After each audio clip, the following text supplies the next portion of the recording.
Hello! Let's make a bandana for your fur child together. So let us start with the items that we'll need. I'm using a cutting board, a rotary cutter, 2 fabric designs, some scissors that you can use to cut the fabric, thread, chalk, buttons, and the fasteners to get the buttons clamped together, and a ruler. So now we're going to start to cut the fabric. So you want to measure their collar. Miso is about 33 cm, but for the neck part of the bandana, I like to leave it at 42 to 43 cm to take into consideration the seam and her fur. So you can measure accordingly. I'm using a rotary cutter because I cannot cut straight lines with the scissors, but if you can choose to use the scissors as well. So I'm cutting a square instead of a triangle because I find that easier. And also, if let's say you don't want to do a reversible bandana, you can just cut a square and then sew the two sides together on the wrong sides and then flip it over. If you want to make a reversible bandana, you can actually cut the square into 2 triangles, or you can just cut the 2 triangles on your own. So for me, I cut a square of 32 by 32. So the collar side, which is the neck end, is about 42 to 43 cm. You can make your bandana slightly shorter, but I prefer a tall triangle because it will help show up despite her furry neck. Okay, let's sew the bandana together. So you just have to put the fabric right sides together, which is where the designs are, and then just let them face each other, and we're gonna sew on the wrong side. So we're gonna sew a 0.8 cm seam allowance. I know my machine settings, but you can also use a ruler. So I'm just gonna show you how you can measure the seam allowance with a ruler here.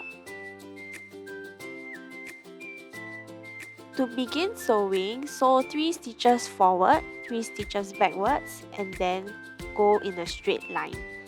I'm using the footer as a gauge for my 0.8 cm seam allowance. So I start about 75% on the next side of the bandana, and then I sew everything together, leaving a gap right in the center of the next bandana. So I'm just going to show you how that looks like here. To end the sewing, remember to go backwards 3 stitches and then go forward 3 stitches again. Remember to cut off any loose thread while you sew.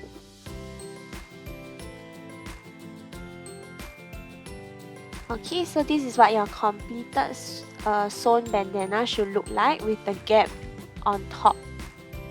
So we're just going to flip the bandana over, but you want to cut the tips of the fabric first so it makes it easier to turn. That's because once you flip it over, you want the tips to be sharp and clean as well. So cutting off the excess fabric will help you achieve that look. You can use a chopstick, a pencil, or like a scissors to actually poke through the ends. But if you're using something sharp, please be careful not to make holes in the bandana.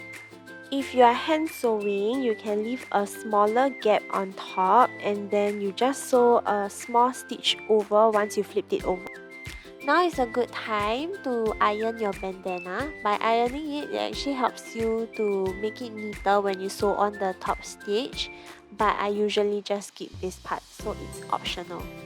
To sew our top stitch, this part is optional, but you're gonna sew a 0.5 cm allowance. Why I like to do this is because I think it makes my bandana more structured. If I do not sew the top stitch, I feel like there's too much air in the bandana. So tuck in that gap that you left earlier on and then sew the top stitch over. Try to be as neat as possible. And also skip this part if you don't like the thread showing on top. Similarly, you're going to start the stitch, go backwards and then continue, and then just sew all the way through.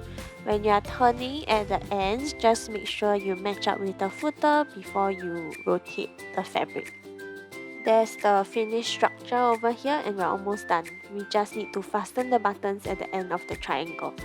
So you can purchase these buttons from Taobao. They are just plastic buttons that comes with this tool for you to clamp the buttons together. It can be quite tricky to get the buttons clamped down together. I have actually failed many times before. So you just want to take your time to actually line up the buttons. So you got to make sure that you have an innie and outie for the buttons, and then you get a needle and poke through the fabric first because it's not easy to get the holes with the plastic buttons.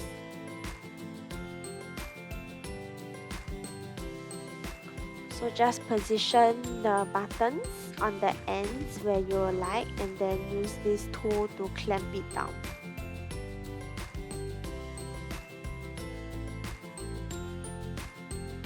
So make sure the hearts are on a different side of the fabric, one on the sloth side and one on the animal side, so that you'll match up perfectly like this. And once you're done, you're just going to want to test the buttons out because sometimes it doesn't work.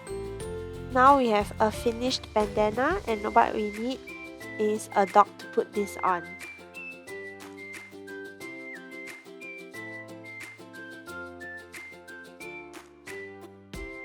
So I'm just gonna look for my model here. She's currently sleeping, but let's just try it on her anyway.